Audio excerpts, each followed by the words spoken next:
Hi there, Cosmic Family. My name is Jehlial. I am here today to talk about the energies of the next week from March 30th until April 5th.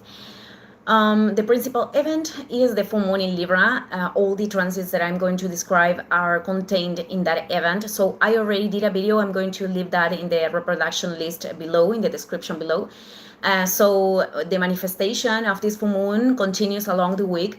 But I'm going to add information. So principally, we are talking about the, being in awareness. We are talking about the illumination of an aspect of our lives that needs to be rebalanced.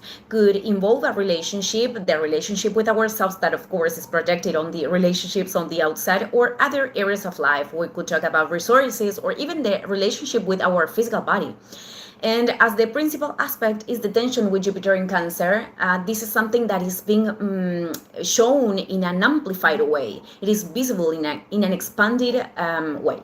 So, for example, there could be people that are trying to to create an agreement with others. But if that is being made from a place where implies to be in conflict with oneself, where we have to put ourselves aside so everything can be in peace, that is actually a condescending behavior and an indicator that there is a difficulty to sustain boundaries, which is Saturn, and not a true intention of create harmony and agreements. Other people, on the contrary, perhaps have to learn to be more reciprocal or seeing something in certain circumstances. Being flexible is part of the growth, or negotiate, or understanding that not every battle needs to be fighted. Not always we have to invest our energy in defending ourselves, because this could bring a lot of energetical drain and and not respond to any higher purpose, but more to the desire of external approval, an unconscious one, or even to win or being right, just being right.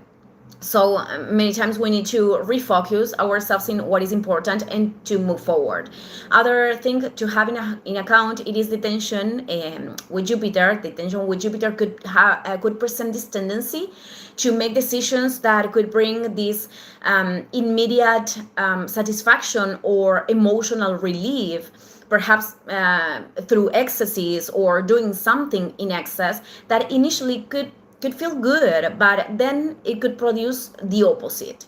So being said that, I'm going to start with the first transit on March 30th. Venus enters in Taurus until April 24th. And as I commented in the video of the full moon, it does so in a square with Pluto and Aquarius. That is going to be perfected on April 3rd. But we are going to feel that along the week, the whole week. So this is one of the domiciles, the houses of Venus. The energy in here, it is of focusing what can actually bring stability and what can bring pleasure and what is valuable for us. What we are valuing in a relationship, the value that we give to ourselves, to our resources, to the things that we can actually contribute to other people or society, how we are taking care of our physical body.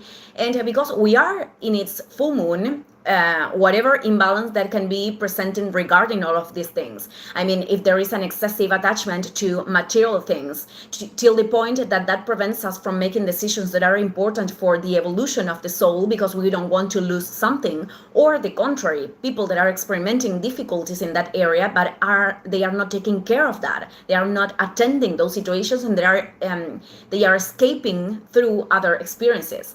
We could apply this to all the things that I mentioned before.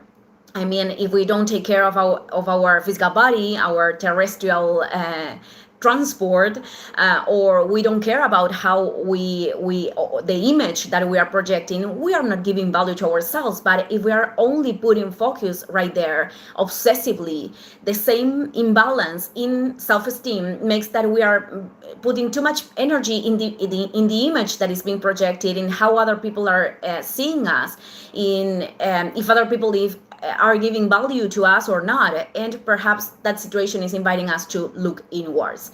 These are examples, but all is going to depend on the house or houses that you have Taurus. Now, the square is given in the first degrees of Taurus. So this happens every year. But this event is an indicator that in order to continue with our process, something requires transformation. And an important data is that Uranus in Taurus, which is the ruler of Aquarius, is moving out this month from this sign. And it is Venus, the one that is going to make the last contact with them, with it. And both of them are going to move to Gemini. So it is possible that what is awakening at this moment, what you are already recognizing that cannot continue in the same way, is the final end of an important cycle for many people. I mean, a form of stability that you have sustained for a long time, but right now is producing stagnation. Again, could be a relationship, a way of generating resources, living in a specific place. And right now it is revealing another way of creating that stability. But squares with Pluto are not comfortable at all. I'm going to be honest with that, because they are facing us with the polarities that we could inhabit, the parts that we are rejecting the most in ourselves, the ones that we consider wrong or dark. But if we encourage ourselves to look at them, precisely, they could be transmuted. I mean, I am talking about material, emotional, sexual attachments, or attachments to certain perceptions in a situation that are creating this wheel of controlling, obsessions, wanting to possess, and at the same time, resistance, suffering, drama, conflict. This is the shadow of Pluto. Or could be, the other polarity, feeling controlled, feeling this lack of freedom because of a external circumstance or the dynamic with other person. But truly, it is the invitation to recognize what is in our power to do in the situation that we are transiting right now, which decisions are required, what we need to let die. Could be an old perception, could be an old way of bonding with ourselves or with people. Because if we put all the focus in forcing that the external situation is the only one that changes, but not us, it is very probably that even if that happens, it is going to keep being reflected in other circumstances. So some people could be invited to let go of something in the material reality, but for others, this change, it is more about not running away from something that is creating a lot of discomfort, with that intention of creating a false freedom. Because they have fear of facing with that experience or with the decision that they have to take to produce the renewal for the next phase. And when we talk about the Plutonian energy, the fears could be very deep. I mean, there could be experiences that activate the state of survival. So again, it is very important to return to what we can do right now and let go of the rest. This is an important key and something that could be very challenging too. Okay, April 1st, we have the full moon in Libra, degree 12 with 21 minutes. You have the video already. On April 3rd, Mercury in Pisces creates a trine with Jupiter in Cancer.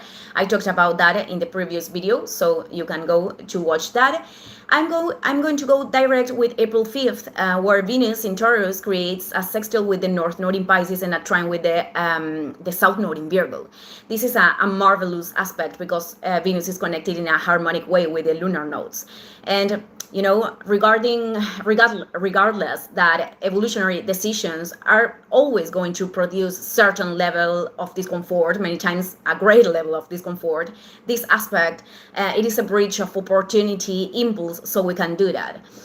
So we can choose the path of recognizing what is truly valuable in our lives, not in a superficial way. If we are talking about a relationship, it is about staying because truly we truly feel that there are possibilities of growth, and not because there is a fear of being alone that generates a codependent attachment towards the other. Or if we talk about resources, it is about recognizing the aspects that can contribute value to others and share them, and letting go of perhaps the will of wanting to fit in an impossible ideal of perfection. It is about choosing to give value to the callings of our soul, with all the things that involve with that involve. So the last aspect that is also part of the lunation, it is the square between the Sun in Aries and Jupiter in Cancer, also active the whole week. This tension in shadow, I mean, if we are not observing, if we are not present and being aware with the things that are presenting, we could act in a very impulsive way for different reasons. The first one is the one that I commented at the beginning of the video, could be in the seeking of emotional relief or a satisfactory experience that can cover up a void that cannot be covered in that way.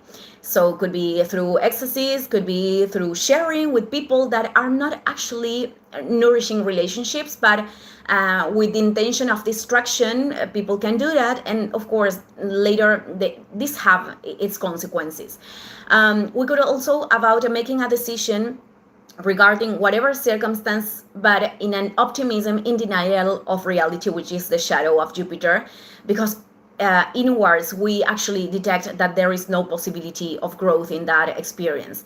Could be an action that is not being very thoughtful at all, because perhaps the situation appears to be super benefic in whatever order, but especially in the emotional level, talking about Jupiter in Cancer, but could apply to other areas of life. And perhaps it is because we are not seeing that opportunity in the whole picture, and the excess of optimism is distorting the perception, and later we could regret it. The other possibility is to act from this emotional amplification, whether this is sadness, whether this is anger, and it is not the best way to approach those situations. It could present certain conflicts regarding beliefs that are very rooted in us, associated with our identity of every kind, including ideological or religious one, and to put energy in attacking or defending something from a place that actually has not evolutionary purpose. No evolutionary purpose. I mean, it is not contributing or building anything. It is, egos battling. So the integration is to know how to regulate ourselves, to observe our emotions, what our emotions could be impulsing, from which intentions we are making decisions, and observing the possible opportunities with its lights and shadows, and to be courageous to face our inner truth, because from that place, it could really manifest a genuine expansion, a growth that is originated inside, and that is expressed in actions that are coherent with what we recognize, that is taking care of ourselves, taking care of what is important, identifying projects and relationships that are actually nourishing, and not an escapism of what creates discomfort. And well, all of that eventually can create a reality that is according to those decisions. So I'm going to close this video here. Thank you, everyone. See you in the next video. Ciao, ciao.